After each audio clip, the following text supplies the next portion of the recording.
सितंबर 5, 2023 एक US dollar 308 Pakistani रुपये के बराबर रहा। हिस्ट्री में पहली बार डॉलर रुपये के अगेंस्ट इस लेवल पर पहुंचा, मगर रिसेंटली डॉलर की वैल्यू में कमी आई है। मेजॉरिटी लोग ये नहीं जानते कि ये सब क्यों होता है, डॉलर इस लेवल पर क्यों पहुंचा, एक मुल्क की करेंसी ऊपर या नीचे क्यों होती है। इस वीडियो में जानने की कोशिश करेंगे। दुनिया में कुल 193 कंट्रीज़ हैं और 162 ऑफिशियल करेंसीज़ हैं। 162 करेंसीज़ में से 47 करेंसीज़ ऐसी हैं जो फिक्स्ड एक्सचेंज रेट के मुताबिक होती हैं, मतलब दो मुल्क की करेंसीज़ आपस में पैक्ड होती हैं और एक्सचेंज रेट कांस्टेंट होता है। अब आप कहेंगे कि पैक्ड करेंसीज़ क्या होती हैं, ये सब जानेंगे इस वीडियो में, मगर पहले हम ये जानने की कोशिश करते हैं कि एक्सचेंज रेट क्या होता है। एक्सचेंज रेट एक ऐसा रेट होता है जिससे मालूम होता है कि एक मुल्क की करेंसी दूसरे मुल्क की करेंसी के साथ कितनी कीमत पर मिलती है। यानी अगर आप किसी फॉरेन करेंसी को अपनी लोकल करेंसी में बदलना चाहें तो एक्सचेंज रेट वो रेट होता है जो आपको बताता है कि आप कितनी लोकल करेंसी में वो फॉरेन करेंसी हासिल कर सकते हैं। इमेजिन करें आप पाकिस्तान में हैं और आप सऊदी अरब जा रहे हैं।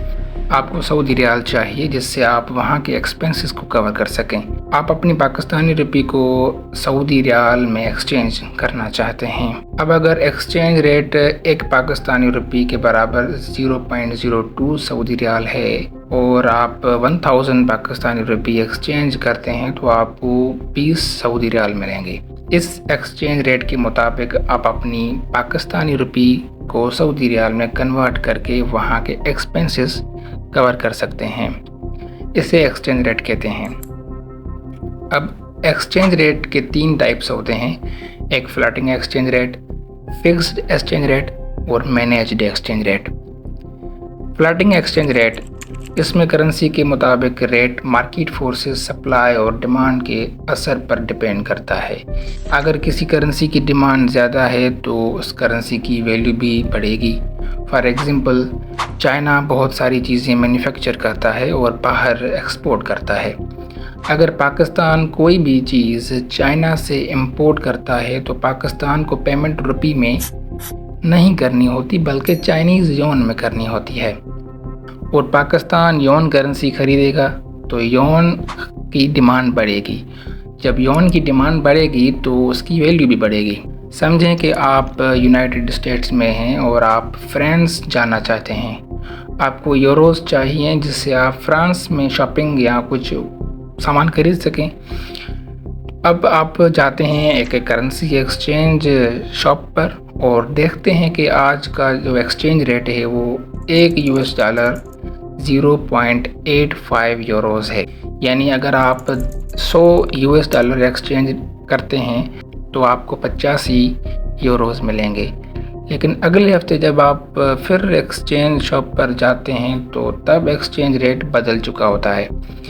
अब यूएस डॉलर 0.90 यूरोज़ के बराबर है। तो ये कहने का मकसद ये कि फ्लोटिंग एक्सचेंज रेट में जो एक्सचेंज रेट होता है वो कांस्टेंट नहीं होता, वो फ्लट करता रहता है डिमांड और सप्लाई के मुताबिक।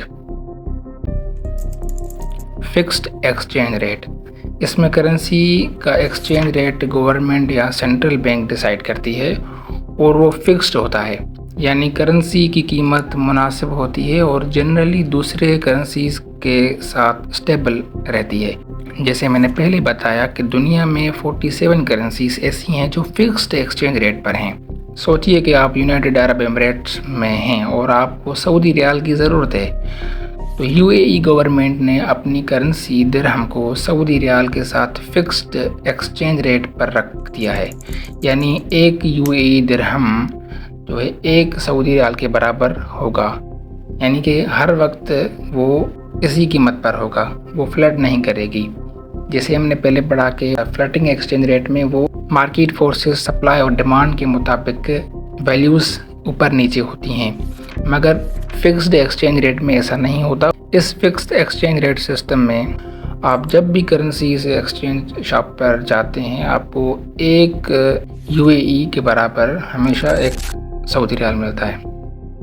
तो अगर आप यूएई में हैं और आप यूएई दिरहम को सऊदी रियाल के साथ फिक्स्ड रेट पर यूज़ करते हैं तो आपको हमेशा एक यूएई दिरहम एक सऊदी रियाल के बराबर ही मिलेगा, जैसे गवर्नमेंट ने मुनासिब किया हुआ है। ये दोनों टाइप्स एक्सचेंज रेट सिस्टम के तौर पर इस्तेमाल होते हैं और मुल्क की इकोनॉमिक पॉलिसीज़ पर डिपेंड करते हैं।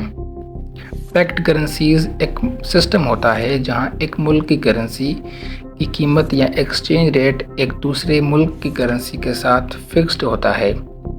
मिसाल के तौर पर अगर पाकिस्तान अपनी करेंसी को 1 रुपी जो है वो 0.02 सऊदी रियाल पर पैक्ड करता है तो हर पाकिस्तानी रुपये की कीमत हमेशा 0.02 रियाल के करीब ही रहेगी।